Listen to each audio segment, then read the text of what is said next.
The story opens with a party of adventurers hunting a pack of goblins. These creatures move in groups and prey on humans, leaving ordinary folks with no choice but to run. Thanks to their combat skills, the adventurers cut the monsters down with ease. Watching from a distance is a lonely gatekeeper named Fate Graphite. He's always hungry, not from lack of food, but because of his unique skill, Gluttony.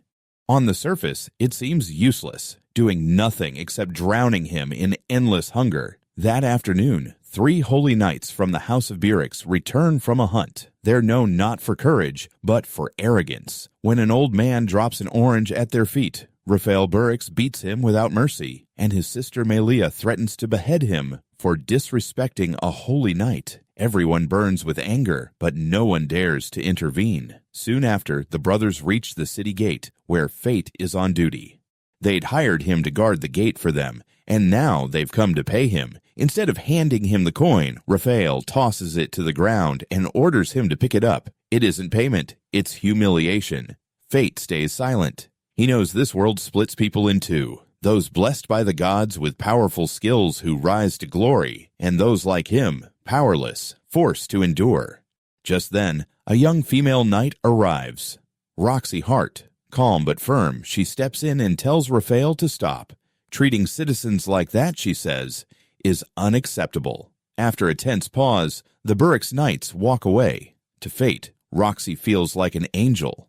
She gently wipes the blood from his face and tells him to come to her if he's ever in trouble again. Fate gives a faint smile. He's used to this abuse, and he doesn't want Roxy dragged into it. That night, while Fate eats a modest dinner, word spreads that bandits have slipped into the city. Roxy rushes out to stop them and asks Fate to hold the gate. Moments later, a wounded thief staggers toward him. Fate hesitates, then remembers Roxy's trust. If the man escapes, she could be blamed. He tightens his grip on the spear and strikes. The thief collapses, dead on the spot. In that instant, something awakens inside Fate. Gluttony activates. A voice rings in his head. His stats surge, and he suddenly gains 2 abilities, appraisal and mind reading. When Roxy returns, she finds him pale and shaken. She takes his hand to check on him, and to his shock, he hears her thoughts crystal clear. When she lets go, the voices fade. Roxy says she'll report the incident to her superiors. Afraid the Berserk family will twist the story and punish him, Fate begs her to write that she defeated all the bandits. Impressed by his honesty, Roxy decides to help. She invites Fate to work under her family, the House of Heart. It's a life-changing choice. One path leads to endless humiliation, the other to a new beginning beside a knight he admires. Fate accepts. Later that night, he checks his status. Alongside Gluttony, he now has appraisal and mind reading. He's still level 1, but his stats have spiked. For the first time, he wonders if maybe his skill isn't worthless after all. The next morning, Fate visits a weapon shop. With only a few silver coins he can only afford from the junk pile. Using appraisal, he checks each blade. Most are dull or broken. One stands out, a black dust-covered sword named Greed. He lifts it, and the sword speaks. Greed introduces itself as a sentient weapon and calls Fate a kindred spirit. Intrigued, Fate buys it. Outside the city, they begin their first hunt together. Fate fells a goblin in a single strike, but a whole pack swarms in. Greed warns him, kill one goblin, and the rest will come running. Fate charges forward. Each kill triggers Gluttony, absorbing the monster's stats and abilities one by one. When the fight ends, Fate is exhausted, but stronger than ever. The gnawing hunger that tormented him is gone. Greed explains what's really happening. Normally, killing monsters gives you experience and levels. Your skill works differently. Gluttony devours your enemy's stats and skills, and in return, you'll remain level 1 forever. It breaks the laws of the gods. No one can know. Fate realizes his road may be a lonely one, but Greed reassures him. You're not alone anymore. From now on, I'm with you.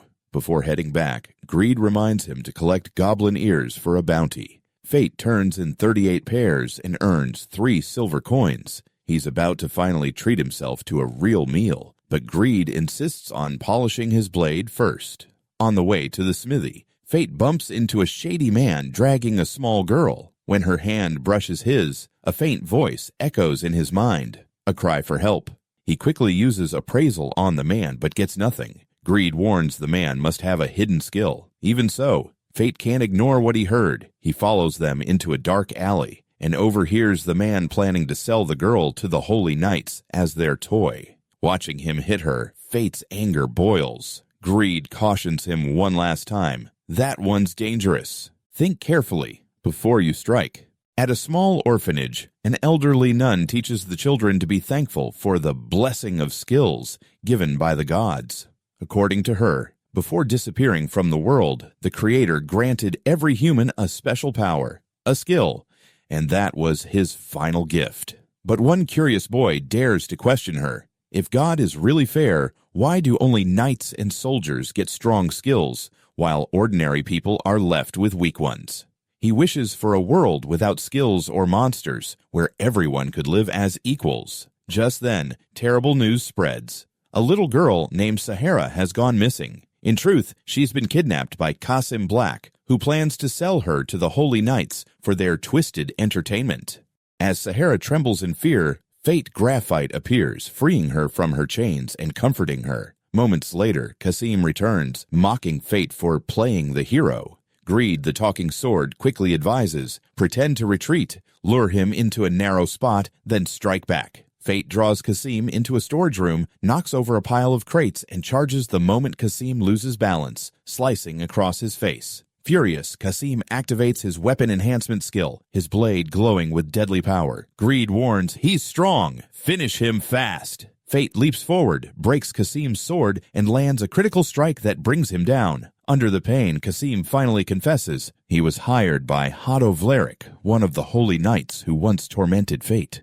With Sahara safe, Fate takes her to the city market and buys her grilled meat skewers. It's the first time in her life she's ever tasted meat, and tears of joy stream down her face. Fate gives her his portion too, then personally brings her back to the orphanage. The nun and the children rush out to hug him, thanking him over and over. Fate freezes.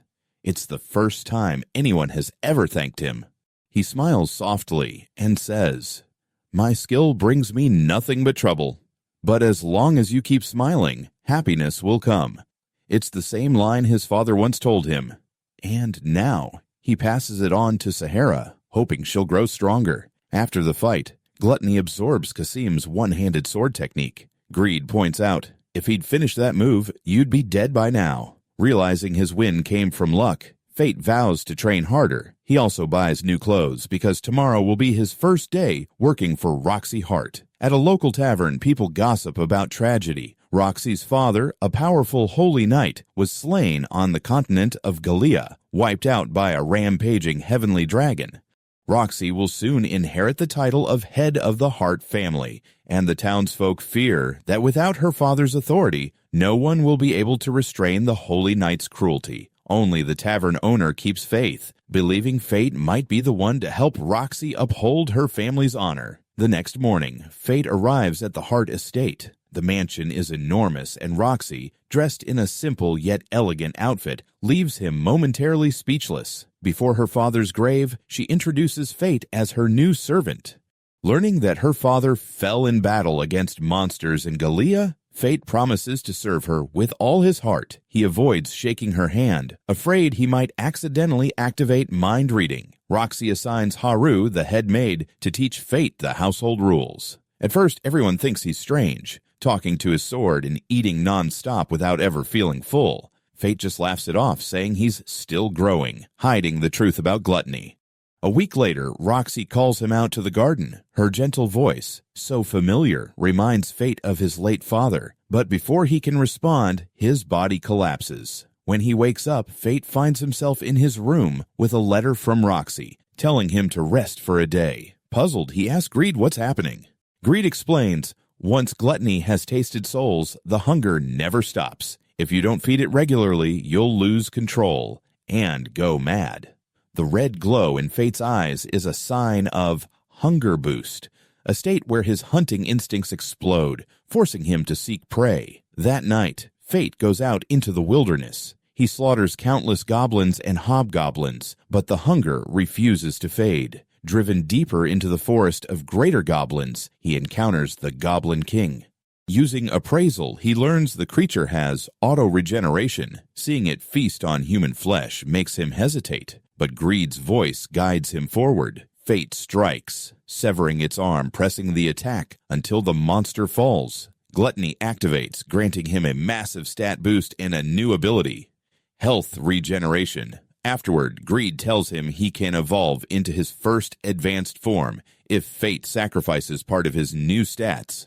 Without hesitation, Fate shares all the points he just gained. Greed then evolves into a demonic bow, pulsing with dark magic. When Fate fires a shot, the arrow locks onto its target and kills it instantly. By dawn, Fate collects goblin ears as bounty, trades them for coins and supplies, and instead of keeping them, he donates everything to the orphanage, hoping the children there will always have enough to eat and live in peace. Roxy shows up in a simple outfit, planning to slip out and inspect the town in secret. Before she can leave, Fate spots her. Caught, she whispers. Don't tell anyone, especially headmaid Haru. With no other choice, Roxy gives Fate a secret task. Escort her on this little trip. With her bright mood, it feels more like a date than an assignment. To avoid attention, Greed tells Fate not to use her real name.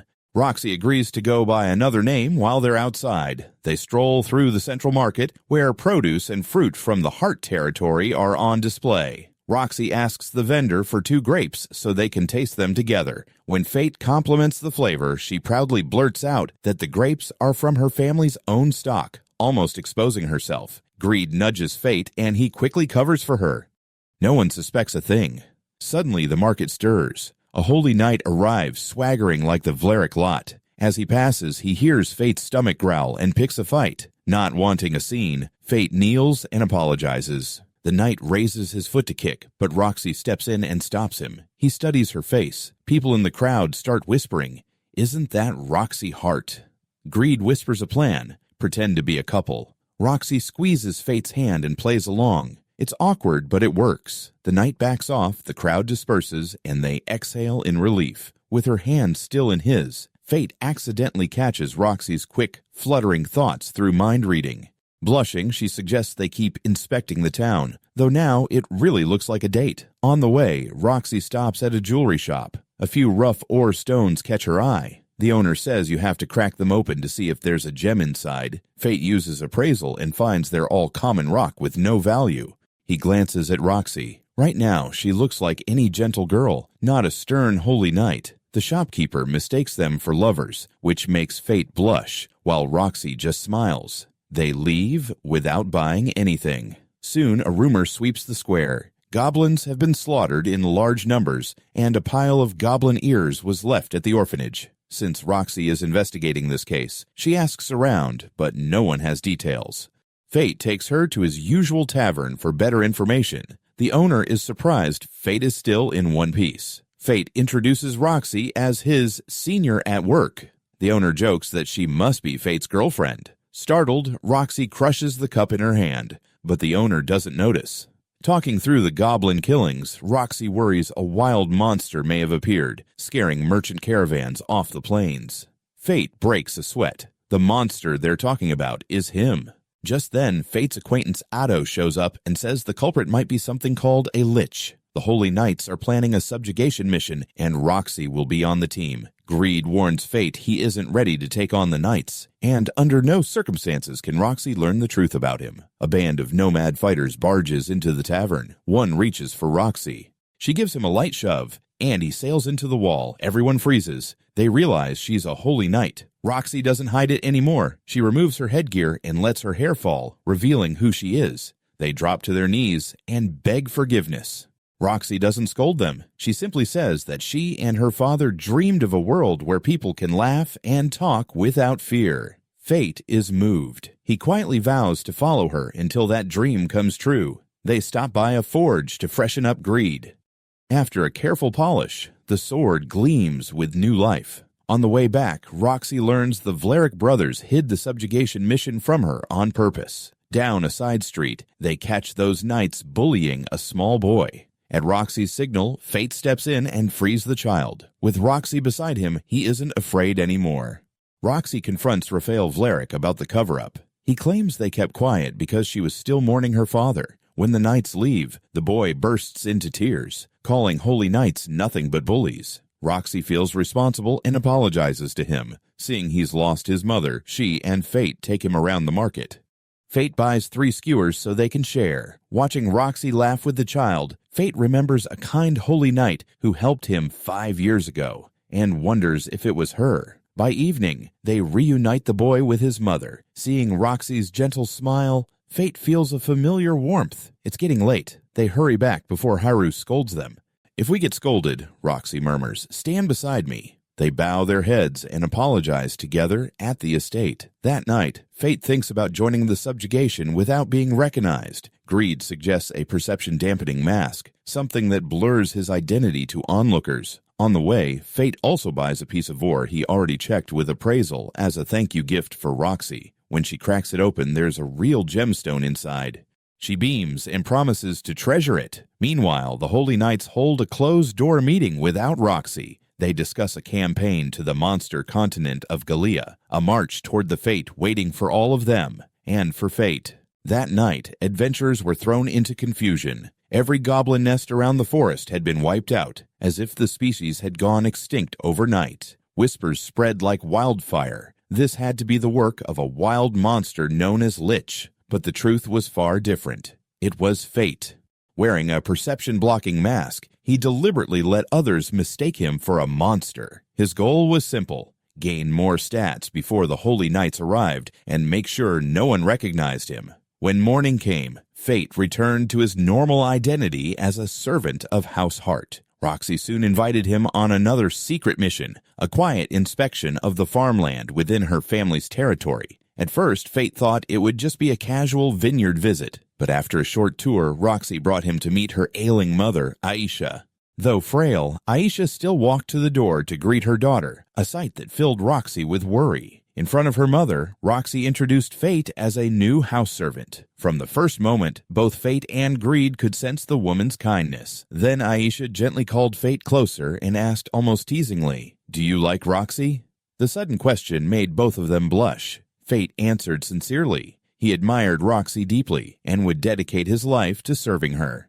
His words sounded almost like a proposal, and Roxy immediately ran upstairs, her face bright red. Aisha simply smiled, saying that Roxy had always cried or hidden whenever things got difficult. Now, with her father gone, Aisha feared her daughter would crumble under the family's weight. But Fate reassured her, saying that Roxy was an exceptional holy knight, beloved by the people, and destined to become a dependable leader. Upstairs, Roxy stood quietly, staring at her father's keepsakes. She remembered the days when he taught her swordsmanship and told her to bring smiles to the people. That promise, she still hadn't fulfilled it. Later, Fate and Roxy joined the workers in the vineyard. During a break, the foreman offered Fate a glass of grape juice and told him how generations of the Hart family, especially Roxy's late father, had poured their lives into restoring this land. Everyone had thought Roxy wouldn't return after her father's death. Yet here she was, helping with the harvest and clearing out dangerous beasts, among them the Fang wolves from the northern mountains. The moment Fate heard that name, the hunger of Gluttony stirred inside him. His stomach growled loudly. He needed to feed. That evening, Roxy told Fate to head back first. On the way, he ran into a mysterious girl carrying an enormous axe. Her crimson eyes glowed eerily, and for a moment, Fate wondered if she also possessed Gluttony.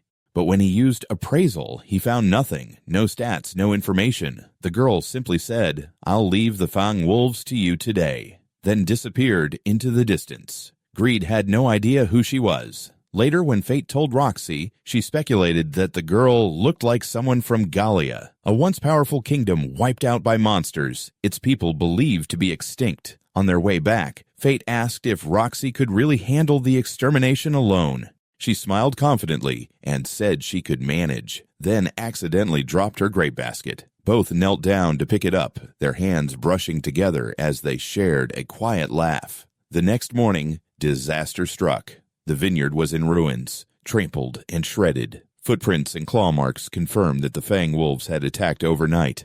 Roxy quickly gathered her team and tracked them to their den. There, they discovered something terrifying. The alpha wolf was massive, nearly twice the normal size. Hunger surged inside Fate again. turning one of his eyes crimson. His appraisal revealed a level of 50. Its stats were monstrous. Roxy returned to reassure the people, promising she would personally slay the beast.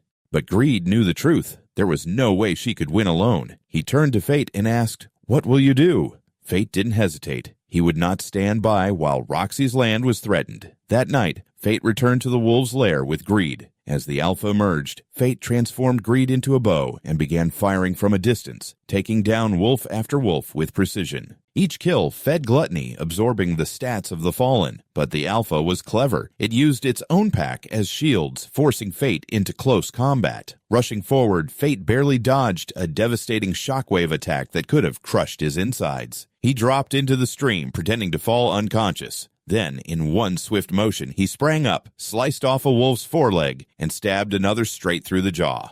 His stats skyrocketed once again. Greed proposed a risky move. Sacrifice 10% of Fate's total stats to unleash a combined finishing strike. Fate agreed without hesitation. The bow transformed, glowing with red energy. The next shot exploded in a blazing storm, wiping out everything ahead. The alpha was obliterated, and half the mountainside vanished with it. For the first time, Fate had eaten a truly powerful monster. The thrill was intoxicating. Greed had to warn him, "Stay in control. Don't let Gluttony consume your mind." When Roxy's team arrived the next morning, they were speechless. The wolves were dead, and half the mountain was gone. No one could imagine who was responsible. Fate silently apologized in his heart for destroying part of her homeland. Later that day, Aisha noticed something touching. Roxy always smiled whenever Fate was near. She called him in private and gently asked him to stay by her daughter's side to protect and support her.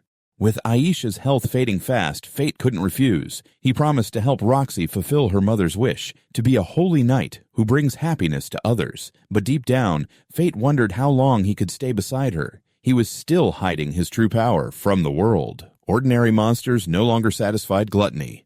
Greed warned him that his strength was growing dangerously fast, so much that Fate had begun covering one of his crimson eyes. Then at the tavern, Fate overheard shocking news. Hado Vlerick, the arrogant holy knight, had been assigned to hunt the Lich, the very alias Fate had used to conceal his identity. Originally, Hado was supposed to lead an expedition to the monster continent of Gallia, but he'd pushed that mission onto Roxy, the knight he despised most. That afternoon, Roxy announced her decision to go to Gallia. Fate tried to stop her, warning how dangerous it was, but she refused to back down. He realized too late. She had walked straight into the Vlerick family's trap. At the Vlerick estate, the brothers laughed with satisfaction. At last, they could get rid of the thorn in their side, Roxy Hart. That night, Hado's team departed to hunt the so-called Lich. But on the Silent Plains, one figure was already waiting. With his red eye glowing in the darkness, Fate whispered coldly, "Hado, this time I won't forgive you." Hado sent his 3 subordinates charging in first, testing Fate's strength before he risked anything himself. If things went wrong, he could always run. But for Fate, those 3 were nothing. Their movements were slow, clumsy, and full of openings. Within moments, they were face down in the dirt. When Fate revealed the crimson eye of Gluttony, the men froze in terror and bolted, leaving Hado behind. Calmly, Fate took off his hat and mask, revealing his face. Hado's eyes widened. Standing before him was the very man he used to beat and humiliate, now radiating power beyond human comprehension. Despite his title as a holy knight, Hado's hands trembled as he gripped his sword. Fate spoke coldly. "Show me the strength of a holy knight." With appraisal, Fate examined him and saw a rare skill, holy sword technique, an ability only the chosen knights could possess. Greed's voice echoed in Fate's mind, calm and confident. "Relax, I can cut through a holy sword any day." Hado swung, unleashing a blinding slash of light, but Fate dodged effortlessly, appearing behind him. "Too slow," he murmured. With a single strike, Fate shattered the holy blade that Hado once took pride in. The knight stumbled back, clutching the broken hilt, panic rising in his eyes. Fate stepped closer and repeated the same words Hado once said to him. "Rebellious dogs must be punished." Grabbing Hado by the hair, Fate returned every ounce of pain and humiliation he'd endured. The proud knight collapsed to his knees, begging for mercy. But fate couldn't forgive a man who trampled others, especially one responsible for Roxy's father's death. Mercy meant nothing now. He threw Hado into the air, transformed greed into the magic bow, and sacrificed 10% of his stats. Arrows of blood tore through the sky in rapid succession. Yet fate wasn't aiming to kill. Each shot ripped through Hado's limbs instead. Cornered, Hado confessed everything. He and his allies had manipulated Roxy's kindness, sending her to the monster continent of Gallia to eliminate her from the Holy Knights. Fate knew he wasn't lying. Even so, when Hado promised to return to the capital and cancel the mission, fate didn't hesitate. One clean strike, and Hado's life was over. Gluttony activated. His power and skills flowed into Fate's body, giving him strength on par with a true Holy Knight. Greed then suggested another offering: sacrifice the filthy stats he'd just gained to unlock a new form. Fate agreed without hesitation. Moments later, Greed evolved again into a cursed scythe, a weapon said to slice through anything in existence. The next morning, Roxy prepared for her expedition to Gallia. She would travel alone, and everyone around her was filled with both admiration and worry. Fate longed to go with her, but if he did, his identity would be exposed. All he could do was watch in silence and pray for her safety. After she left, Fate received a letter from Roxy, a personal recommendation transferring him to another household. Even at the moment of farewell, she was still thinking about him. That night, Fate made a decision. If he couldn't walk beside her, he would protect her from the shadows. The following morning, the head maid handed him his final wages and severance pay. Fate said goodbye to the tavern owner, then set off toward Gallia, his heart burning with the vow to protect Roxy with everything he had. Meanwhile, in the royal capital, Roxy assembled her troops for the Gallia Crusade. Their goal, to slay the heavenly dragon threatening the kingdom's border. Among the volunteers were Milia, a young admirer who dreamed of following Roxy into battle, and Mugan, a seasoned warrior with a fiery temper but a good heart. Though the two often argued, Roxy saw their loyalty clearly. Mugan revealed that he once fought alongside Roxy's late father. This time he fought not only for revenge, but to find an ancient relic from Gallia, something he wished to gift his daughter. Hearing that, Roxy smiled, trusting they would be valuable allies. Mugan's daughter Lane worked as a researcher for the Knights. She examined the goblin corpses Fate had left behind and concluded the wounds came from a magic bow, a derivative of the Black Sword, one of the 7 deadly weapons capable of channeling immense magic power. Intrigued, she longed to see that weapon for herself. As for Fate, he had arrived in a southern trading town, the commercial and logistical hub of the capital. He'd been there once 5 years ago, and the memories came flooding back. He searched for a carriage heading to Gallia, but no one dared to travel there. Hungry, Fate wandered into a restaurant and found a desperate young man begging a group of adventurers to save his village. They mocked his small offer and beat him down. Fate stepped in, stopping them with ease. When he got a closer look, he froze. It was Cedo, the boy who used to bully him back in their village. Back then, Fate lived alone with his father, the only person who ever cared for him. After his father's death, the villagers called Fate a burden and drove him out. Now, the son of the village chief knelt before him, begging for help. Greed whispered, "Go, slay a few monsters. It'll keep your hunger satisfied." Fate agreed, though bitterness still lingered in his heart. When they arrived, the village chief immediately recognized Fate, the outcast they once abandoned. Ignoring Sato's pleas, he still called Fate weak and worthless. Worse, he secretly planned to sacrifice Fate to the monsters to buy time for escape. Fate was furious, but Sato begged him to stay calm. Through their talk, Fate learned that Sato's wife had been killed by monsters. Since then, he'd matured, finding strength in caring for his young daughter. Watching the two together reminded Fate of his own father. Sato explained that the creatures had appeared about a month ago. Their tracks showed they moved in packs and could even fly. Greed analyzed the clues and identified them as Gago, an intelligent monster species known for scouting before striking in full force. As they talked, Sato's little daughter ran up, shyly offering Fate a candy and challenging him to a friendly arm wrestling match. Moments later, Sato brought out dinner. Fate smiled, then suddenly felt dizzy. He collapsed onto the table. The truth was horrifying. The candy the girl gave him had been poisoned by the order of the village chief. He planned to offer Fate as bait to delay the monster's attack. Sato was speechless, shaking Fate, trying to wake him. But it was too late. Outside, the sound of wings filled the night sky. The Gago swarm had arrived, circling above the doomed village. The night sky was filled with monsters forming a line above the burning village. Then came the fire, raining down from the heavens and turning everything below into a sea of flames. Screams echoed through the air as homes collapsed and people vanished in the inferno. Amid the chaos, Fate lay unconscious, still poisoned and unaware of the destruction. Inside one small hut, Sito was desperately mixing an antidote, but the flames spread too fast. Even the village chief didn't escape. He was caught and devoured alive. At last, Sato forced the medicine into Fate's mouth. Fate coughed, vomited out the poison, and slowly opened his eyes to a world of fire and death. When he stepped outside, the village had become nothing but ash and smoke. Bodies lay scattered, the air thick with heat and despair. A flying monster roared and spat a fireball toward him, but Fate dodged and quickly used appraisal, discovering that the creatures possessed a ranged skill called Flame Bullet. Greed's voice echoed in his mind, telling him to switch to the scythe form.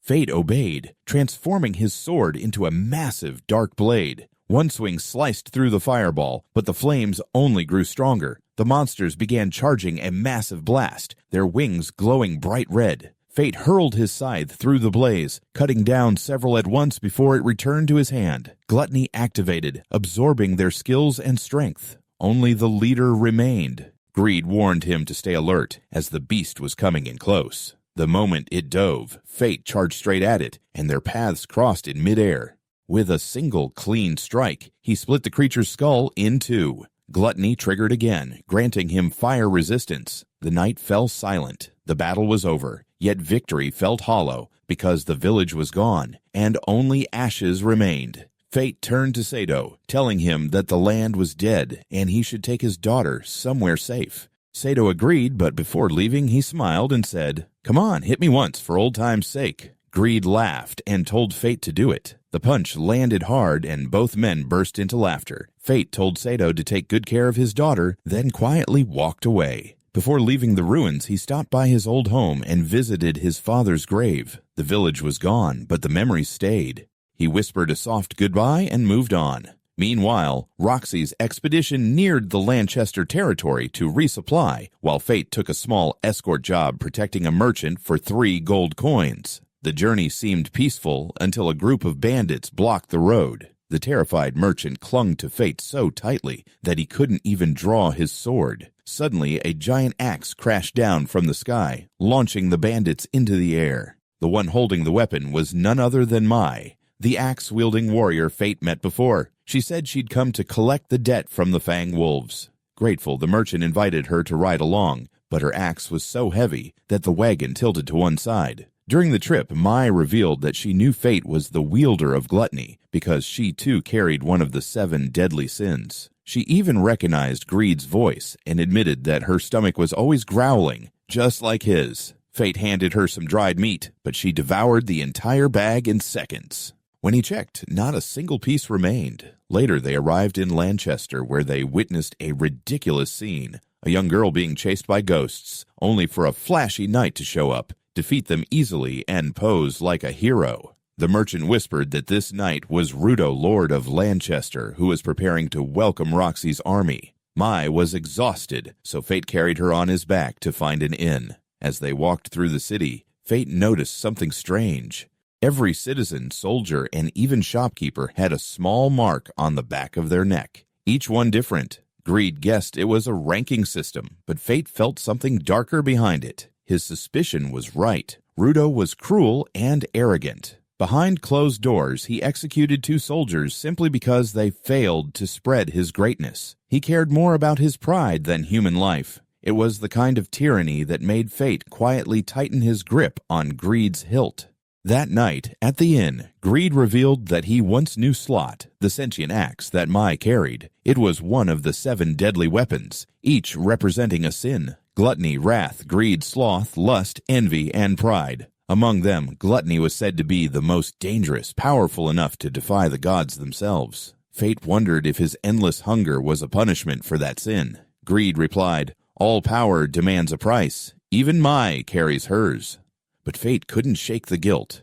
Living with gluttony meant killing just to stay alive. Greed reminded him to keep calm and to learn how to resist the hunger before it consumed him. Later that night, Fate and Greed went into the desert to train. Greed told him to feed the hunger slowly, never all at once. Fate combined Flame Bullet with Magic Bow, creating a blazing arrow that burned through a sand beast instantly. But it wasn't enough. The craving returned, gnawing at his chest. Greed warned him again, "Breathe, control it." Meanwhile, Mai found a bounty notice, rewarding anyone who could slay the massive sand golem, a monster even Lord Rudo feared. For Fate, that wasn't a threat. It was dinner. When the adventurers failed to stop the golem, Fate appeared, calm and silent. Greed thought he wanted to play hero, but Fate said, "No, I'm just hungry."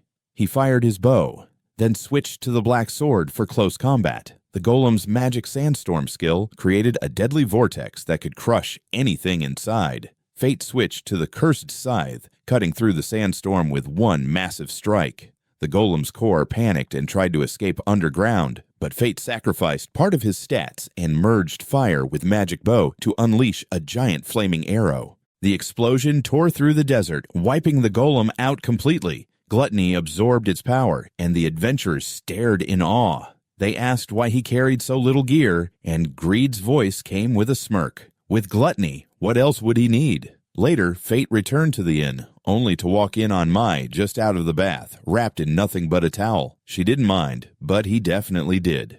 "Please, put on some clothes," he muttered, turning away. Mai said she was heading out to hunt the sand golem, and when she learned Fate had already slain it, she exploded in anger. He quickly promised to split the bounty 50-50. Just as they received the payment, Rudo appeared. He congratulated Fate and demanded he join his ranks, using his Holy Knight status to make it an order. But Mai stepped forward, smiling confidently.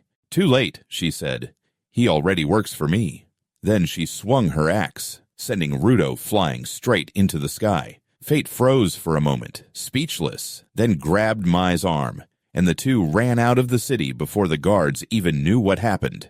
After leaving the city, Fate and Mai hitch a ride with a traveling merchant. On the road, Fate buys her a mountain of dried meat, but somehow she never gets full. He teases, "You eat so much, but never grow," and Mai snaps, activating her weapon and accidentally wrecking the cart. Fate ends up paying for the repairs. When Mai turns off toward a nearby village, Fate follows to keep an eye on her. The place is strangely peaceful, sitting close to the Gallia border, with a massive old castle looming just behind it. Greed mutters that someone powerful must be protecting this area. As Fate moves to check out the castle, an elderly holy knight steps into his path, the village's guardian. Hearing that Fate wants to stay for a while, the old man suggests a friendly duel. Before Fate can answer, the knight notes his appraisal skill and the absurdly high stats behind it. He has the same skill himself. "Care to test yourself?" he asks. Fate draws his sword, and the two clash. At first, they're evenly matched, but Fate drops his weapon and takes the loss. Instead of throwing him out, the old man smiles and offers to train him, calling it a little retirement hobby. Fate and Greed are suspicious, but they accept. The knight introduces himself as Oron, a retired holy knight. He's impressed by Mai, though she's fast asleep. Training begins the next morning with body mechanics and control. Oron adjusts Fate's stance, his guard, his punches, and kicks, repeating the same lesson. Use too much force and your body slows down. Mai watches from the side, stomach growling, complaining the whole time. Mid-session, Fate's half-gluttony state suddenly kicks in. It's uncomfortable, but he uses the boost to move faster, surprising Oron. By afternoon, the old knight calls a break and promises real combat drills tomorrow. Fate catches a whiff of monster scent from the castle, but before he can speak, they discover Mai has snuck into the kitchen, eaten her fill, and fallen asleep. Oron says the villagers will share food with them. Fate doodles on Mai's face for payback, then heads out again. Later, Fate visits Oron's house and notices a family portrait. Greed whispers that the boy looks a lot like Fate. When Mai wakes and sees her face, she blows a fuse.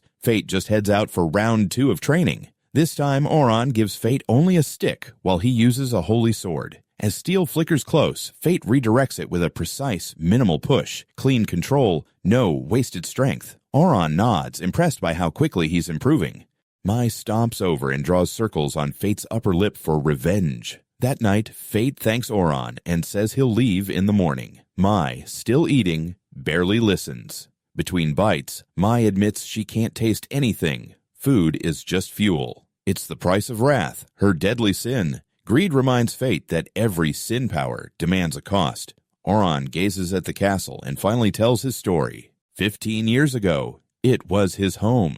While he was away on a mission, a monster called Lichlor appeared and slaughtered everyone inside, his wife and his son. Born from hatred, the creature took the castle and bound their souls there. Fate pretends to step out for air and heads straight for the castle. Oron catches on and follows. Mai stays behind to watch the house. As they approach, lights flare to life in the windows. Fate snipes a skeletal guard with an arrow. When Oron asks what that was, Fate says he imbued the shot with sand magic dust, turning the target to stone. Oron realizes Fate's power is far beyond normal. Together, they sweep the outer guards and press inward. Inside the grand hall, Oron freezes. His wife and his son, Luke, stand there smiling as if nothing ever happened. Greed warns Fate. Illusions. They're dead. Before Oron can speak, Luke draws his blade and attacks his father. Oron blocks, heart cracking at every strike. Luke blames him for choosing battle over family. Fate almost intervenes, but greed stops him. If gluttony consumes souls, they'll never find peace. So Fate leaves Oron to face his son and heads upstairs to find the true enemy. On the upper floor, Fate fires an arrow to force Lichlor to reveal itself. Appraisal reads level 100 with monstrous stats. Fate breaks its weapon in a flash. Lichlor answers by summoning the castle's dead, clogging the room with restless spirits. Fate can't strike without risking the souls inside. Oron cuts through a few corpses and then meets the eyes of his wife. He apologizes for coming home too late and swears to free her now. Oron raises his holy sword and unleashes a wave of purifying light, wiping out the illusions. But it isn't enough. Fate grabs Luke's sword from the floor and stands beside him. Two holy swords cross, their light merging into a single radiance that sears through Lichlor's body, grinding it to dust. The room goes quiet. The souls of Oron's wife and child appear, smiling through tears, telling him he isn't to blame, because in the end, he did come home. Oron hands his son the small present he once promised, and the family embraces one last time. Lichlor twitches, trying for one final attack. Fate ends it with a stone-imbued arrow. Gluttony activates, absorbing its stats and skills. Soft light fills the hall as Oron's wife and son drift upward, free at last. Oron thanks Fate. Greed notes the old knight has shattered a limit inside himself. Together, they clear the last skeletons and head back to the village. Mai is waiting with her giant axe. Oron offers her payment for house-sitting, but she refuses, telling him to use it to rebuild the village. Then Oron realizes he's seen her before, slaying monsters here 50 years ago. Yet she hasn't aged a day. Mai smiles. I'm a wandering spirit. I can't die, but I don't live like the rest of you either. Fate admits he has to keep killing monsters. Otherwise, one eye turns red and the hunger takes over. Oron understands and doesn't pry. He simply asks Fate to come back when his current work is done. There's something important he needs to tell him. Meanwhile, in the royal capital, Rafal Vlerick receives news that his brother Hado is dead, killed by a being named Lich Mukuro. A retainer adds, "That monster was actually a human." Rafal's eyes narrow. He vows to uncover the true identity of the man who took his brother's life. Fate and Mai continue their journey together. Before they set off, Lord Rudo sends them a generous supply of food, but Mai devours it all with a grin. Fate gets a little annoyed. She soothes him by slipping him a piece of dried meat and even pats his head like a mother calming a child. Soon she curls up with her head on his lap and falls asleep, looking as peaceful as a child, which unnerves Fate, who remembers she's lived for centuries. He asks Greed if he knows more about her, but Greed only says, "Travel with her, and you'll learn the rest." Meanwhile, Roxy's squad arrives at Oron's village and the old castle behind it. The villagers say the place was once held by a lich, but now it's quiet.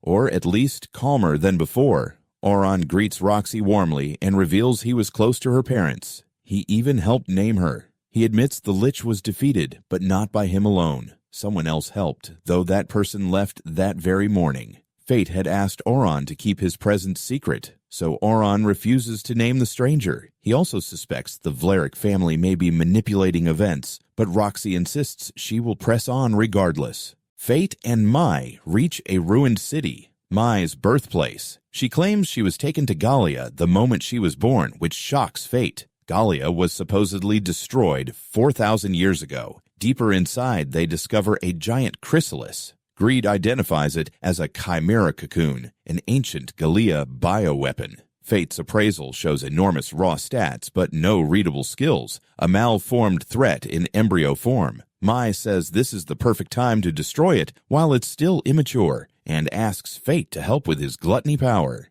Mai smashes the cocoon with one massive swing of her axe. Inside is a girl with glaring red eyes, the very image of Fate. The chimera bursts forth, the girl embedded in its chest. Mai says that girl is the chimera's core and must be killed. Fate hesitates. He knows that if he devours her soul, she'll be condemned to an endless hell inside Gluttony. Mai warns him not to be fooled by appearances.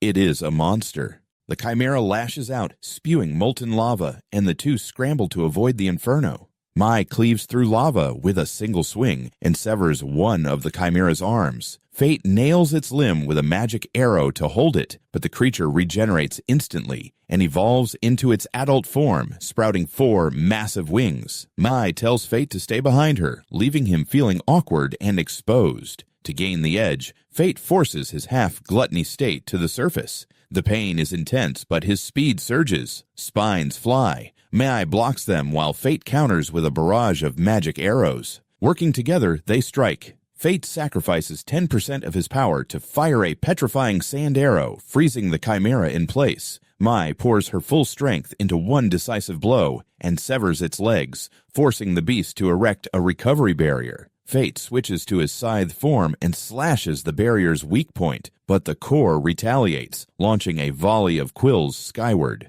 Fate's gluttony eye begins to bleed, a sign he's hit his limit. Mai tosses Fate upward on her axe. He gives another 20% of his stats to power the scythe for one final strike. Pulled into the barrier and nearly burned alive, Fate drives the scythe into the core. Using his mind reading, he sees the girl's memories, experiments, abduction, children used to create living weapons. Horrifyingly, Mai and the girl share the same origin. When the chimera collapses to dust, Fate feels no triumph, only a heavy, aching sorrow. Mai quietly erects a headstone for the girl she once knew.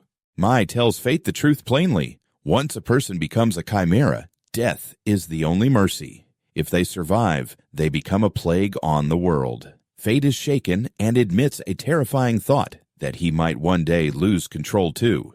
He asks Mai for a brutal favor. If that day comes, she must be the one to put him down. She hugs him and answers softly, "If that day ever comes, I promise I will." Their partnership ends here. Mai stays behind to rebuild her village, while Fate presses on alone. His weapon evolves into a third form, a shield, and he heads toward Babylon, the fortress city ringed by great metal walls that have protected humanity from Gallia's monsters for 1,000 years. At the northern gate, he's shocked at how expensive a single meat skewer is. Supply lines to Babylon are perilous, and goods are scarce. He ducks his hood at the sight of royal banners, not wanting to be recognized. Then, amid the cheering crowd, Roxy appears, hailed as a hero, but a shadow steps forward in the throng and whispers a chilling warning. Roxy Hart will die in this city. The city of Babylon gathered every kind of warrior, adventurers, mercenaries, even those who once fought against the Holy Knights.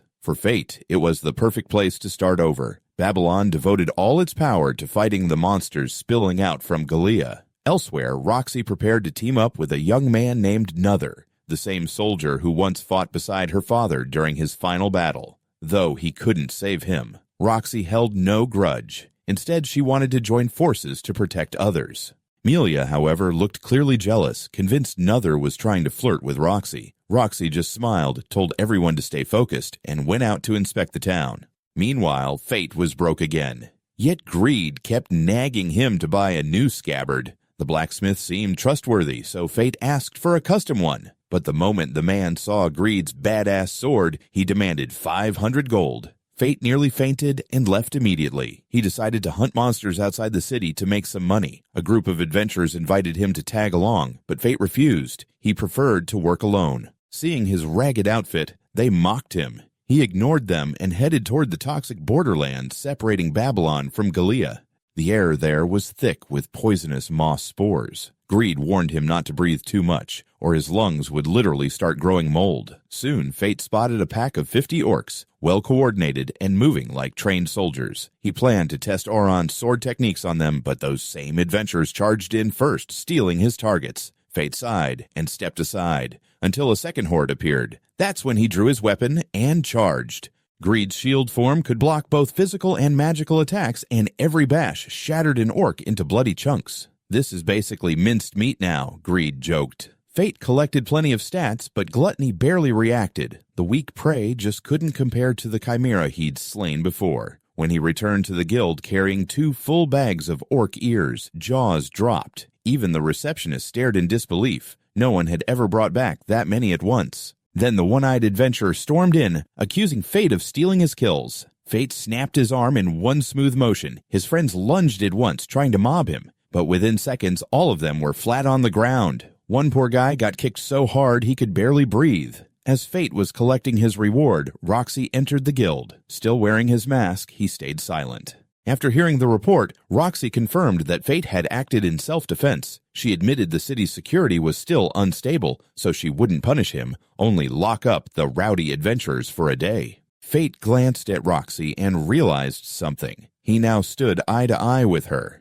the woman he once had to look up to. Roxy, noticing his torn clothes, gently told him to get a proper outfit. Embarrassed, Fate hurried out of the guild. Greed chuckled, reminding him, "Come on, kid. Don't let Roxy down." Just then, the same blacksmith approached again. Having heard of Fate's little show, he wanted to sponsor him, to make Fate the face of his forge. Thinking he'd get free gear, Fate agreed instantly. A few days later, he received an impressive new battlesuit, but the blacksmith charged 80 gold. Thankfully, he cut it in half. Otherwise, Fate would have been out hunting again that night. That evening, Fate wandered the streets, stomach growling, when he noticed a huge crowd outside a tavern. Inside was a woman so stunning, the whole place fell silent. Her name was Eris. The moment Fate saw her, it felt like his mind froze. She approached, called his name, even though he was still masked. From her words, Fate realized she possessed a sin skill too. As they sat together, Eris revealed her sin: lust.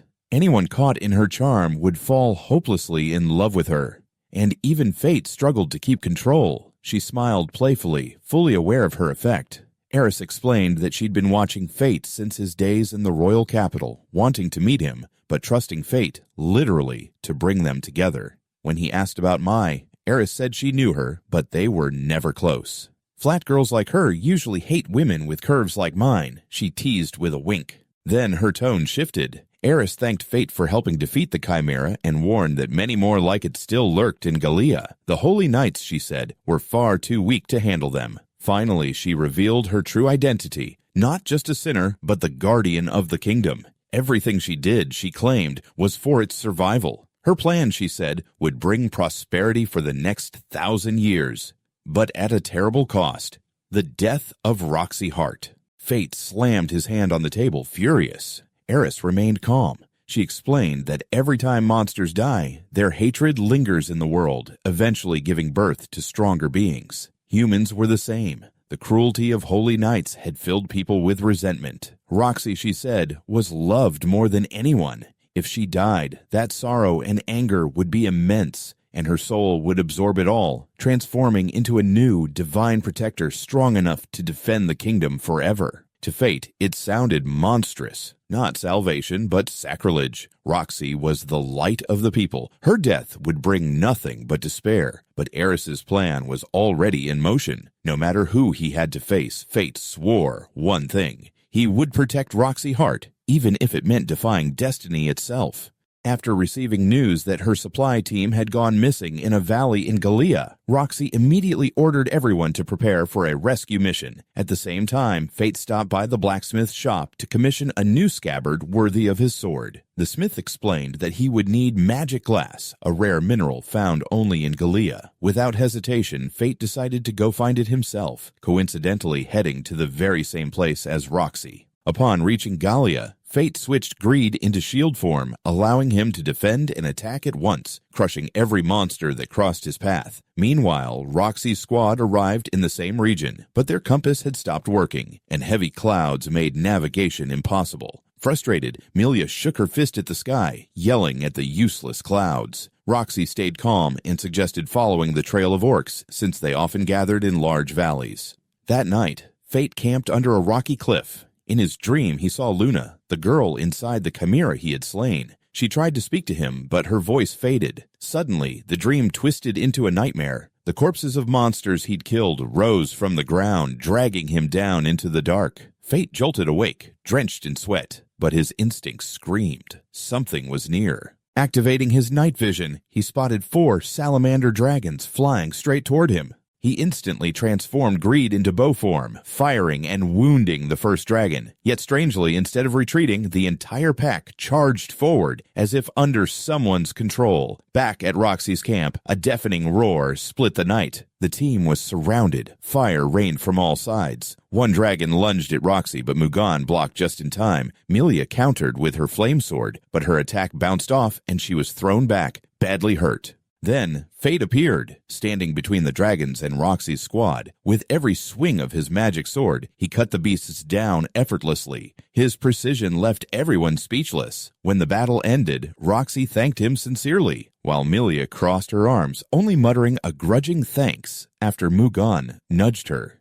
Roxy introduced Fate to Nother, a holy knight in her unit. Fate noticed strange markings engraved on the salamanders' heads. Mugan commented that monsters normally didn't attack in packs unless someone was controlling them. Nother agreed. It had been that way ever since the heavenly dragon abandoned its nest. Roxy simply smiled and said it was probably just coincidence. The next day, they reached Gallia's Great Valley, searching for the magic glass. Milia grew increasingly jealous, watching Roxy talk comfortably with the masked warrior. She even stepped in to shake Fate's hand on Roxy's behalf. When Fate's hand touched hers, his mind-reading ability activated, and he discovered that Milia saw him as a nuisance, eager to get rid of him. The valley's air was crisp, but petrified monsters scattered along the rocks made Fate uneasy. According to the blacksmith, magic glass glowed with a faint purple light. Yet after hours of searching, none appeared. Suddenly, Fate spotted Eris standing on a cliff. He gave chase, but when he reached the spot, she was gone, replaced by a massive chimera emerging from its cocoon. Greed warned that this one was only an experimental model with no core, but Fate soon realized more cocoons were cracking open around him. Moments later, the ground quaked violently from the direction of Roxy's group. Fate abandoned his search and sprinted to help. Roxy's team was barely holding the line. The Chimera's power was overwhelming. Just as one of them lunged at Roxy, Fate appeared, firing arrows of magic in rapid succession. His attacks couldn't finish them, but their regeneration was slower, and their cores were just energy orbs, not humans. Working together, Fate sliced through the creature's legs while Roxy charged in to destroy the core using Oron's sword technique. Nearby, Milia struggled against the searing flames of another chimera, only to be saved again by Fate. Greed chuckled, not bad for a kid, making Milia blush as she whispered a shy thank you. Roxy ordered everyone else to retreat, while she and Fate stayed behind to finish the last monster. They moved in perfect sync, blades flashing side by side. For the first time, Fate fought alongside Roxy as an equal, and for a moment he forgot his fear completely, but the final chimera took flight, then crashed down, shattering the ground beneath them. Roxy and Fate fell into the darkness below. In that instant, Fate wrapped his arms around her, using his body to cushion her fall. When he woke, Roxy was resting on his lap, murmuring his name in her sleep. His mask had fallen off. He quickly slipped it back on before she opened her eyes. Fate explained that chimeras were ancient biological weapons created by Gallia over 4,000 years ago. Roxy immediately thought of the axe-wielding woman who smashed the Lord's manor and her masked companion, realizing they must have been Fate and Mai. She stared into his eyes, saying his presence reminded her of someone she knew in the capital, someone who somehow always felt close to her. Fate smiled softly and said, "Then I'm sure his heart is happy, because you care for him." Suddenly, Gluttony flared inside him. Not wanting Roxy to see, Fate ran outside, just as he sensed another chimera closing in. Switching to scythe form, he charged straight at it, but inside the monster's core, he saw Roxy's face, an illusion meant to break his mind. He roared in anger, shredding the chimera until nothing remained but flesh and blood. There, etched on its core, was the same marking found on the salamanders. Eris. She had to be behind it all. The cave began to collapse. Roxy rushed to him, and Fate raised his shield to protect her as the ceiling came crashing down. When the dust cleared, they found themselves standing in front of a glowing magic glass vein formed from fossilized monsters. Roxy returned safely to her team. Melia cried tears of relief as she hugged her commander. Fate exhaled in silence, finally feeling at ease. He had protected Roxy once more. But their peace wouldn't last, because from deep within the shadows of the valley, another masked figure was already watching them. A few days later, Roxy called Fate into town to challenge him to a duel. Recently, Fate had become the talk of the city for being involved in several street fights. He hadn't started them, but since people were hurt, Roxy held him responsible. She gave him two options: join the army under her command, or spend time in prison reflecting on his actions. Fate refused both, and so the duel began.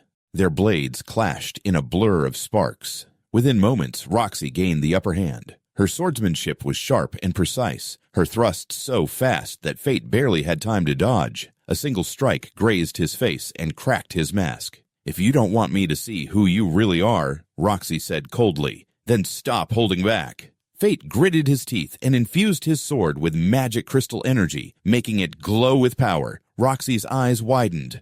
"That technique, were you once a holy knight?" Fate shook his head. "No, just a warrior." He lunged forward at lightning speed, forcing Roxy to block with both hands. But then, his eyes caught the pendant around her neck. It was the same gem he'd given her long ago. That brief hesitation cost him everything. Roxy twisted, disarmed him, and sent his sword flying. The duel was over. Roxy had won, but she knew Fate had gone easy on her. She recognized his footwork and stance, unmistakably taught by Auron. Before she left, Roxy remembered Auron's warning. That boy carries a great pain inside him. She wanted to help, but Fate gently refused, unwilling to drag her into his burden.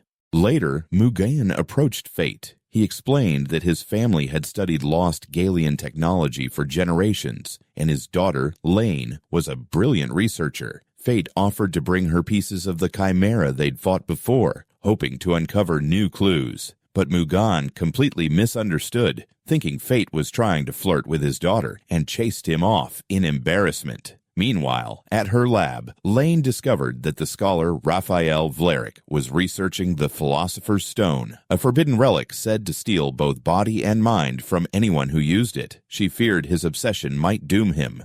Elsewhere, Fate recalled Mai's words before they parted ways. "If you ever wish to stand against the heavenly dragon, you'll need a new kind of power. But how to obtain it, he still didn't know." Suddenly, alarm horns blared across the city. From the border of Gallia, a massive army of monsters was approaching. Another rushed to report to Roxy, who quickly assembled all available knights for battle. Fate dashed to the city walls and activated half Gluttony, preparing to assist. That's when Greed sensed something enormous moving underground, something as big as a whale. Fate opened his Gluttony eye and saw it, a colossal creature charging straight toward Roxy's unit.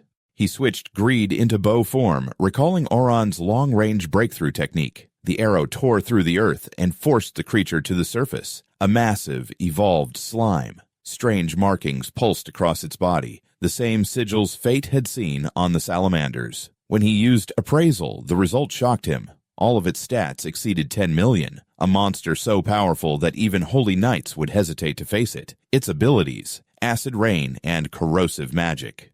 Fate transformed greed into a magic shield, blocking the rain of acid, then back into a bow, sacrificing 10% of his stats to fire a blazing arrow. But instead of dying, the creature split apart into dozens of smaller slimes, surrounding him from all sides. Fate unleashed one of Oron's finishing techniques, wiping them out in a single strike. Yet the real body slipped beneath the ground, heading straight for Roxy.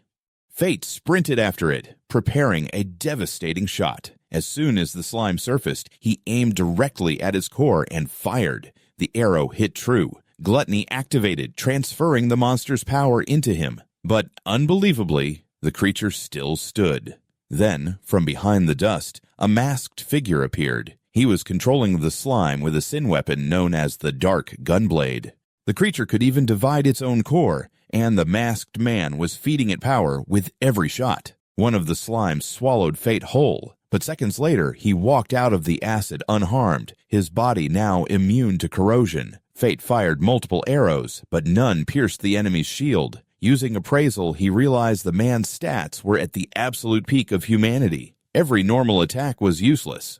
So Fate switched to sword form and charged. Their blades clashed. The enemy parried easily, then countered with a burst from his gunblade. Fate raised his shield but still took a glancing hit. The power gap was enormous. With no other choice, Fate decided to risk everything. He let Gluttony consume his remaining strength, pushing his body beyond human limits.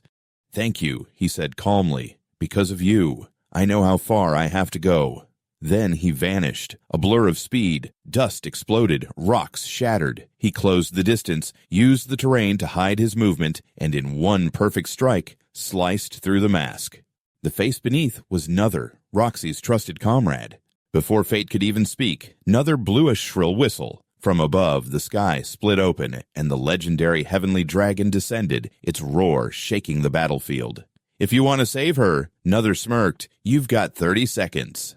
Down below, Roxy's forces were surrounded, Gallian monsters closing in from every side. The ground quaked as the dragon landed, wings spreading wide. Roxy fell to her knees, praying for her father's strength, but against that power, there was no hope. Then, in the blazing light of the dragon's next attack, Fate appeared. He raised his magic shield, blocking the strike meant to erase them all. The second impact cracked the earth and shattered his mask to pieces. Roxy froze, eyes wide. "It's you, isn't it? Fate?" He turned to her and smiled softly. "Long time no see, Roxy." After years apart, they finally stood together again, side by side on a burning battlefield, as mankind and monsters prepared for the war of their lives. Fate now wields greed so fluently that he can shift into shield form without a word. He meets the heavenly dragon's strike head-on and reflects the force back, forcing the beast to stagger. Roxy catches a clear look at his eyes and flinches. There's something terrible inside them. Fate bows his head. "I'm sorry for deceiving you." Then he turns and sprints toward the dragon, leaving Roxy with a storm of feelings. The dragon recovers instantly, and from the smoke, Nother appears, moving as if he's guiding the beast. Fate fuses with greed and unleashes a blinding arc. Infinite prison, a ceiling slash that pins the dragon's movements for a brief moment. He pivots to finish Nother first, but the duel tilts against him. Holding infinite prison drains Fate's mana, and Nother's blade work is at the very peak of human skill. Nother spots the weakness. Fate must stay near the dragon to sustain the seal. He feints, slips inside, and his blade flashes. Fate's arm is severed. Nother smirks, thinking it over. Then he freezes. A sword bursts through his guard. Fate had cast a subtle illusion, letting Nother win for a heartbeat. "Keep the arm," Fate whispers.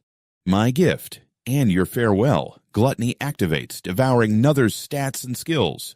In the quiet of his mind, Luna appears, the girl who was once a chimera core. She thanks him for setting her free, and promises to help restrain Gluttony for as long as she can. But she warns him, "If you slay the heavenly dragon, Gluttony will swallow you whole. You won't be yourself." Greed's voice cuts in. Time is running out. Fate nods to Luna and returns to the battlefield. The dragon shatters infinite prison. Fate has only one arm left, so he chooses speed and brutality. He hurls greed like a spear to stagger the monster, then follows with a crushing punch that rattles its skull. Appraisal says the dragon's stats are beyond human reach. But fate leaps anyway, severing one wing, then the other. It crashes, still gathering mana for a killing blast. Fate bulks his muscles with raw power, stops the breath, and carves a final line of light.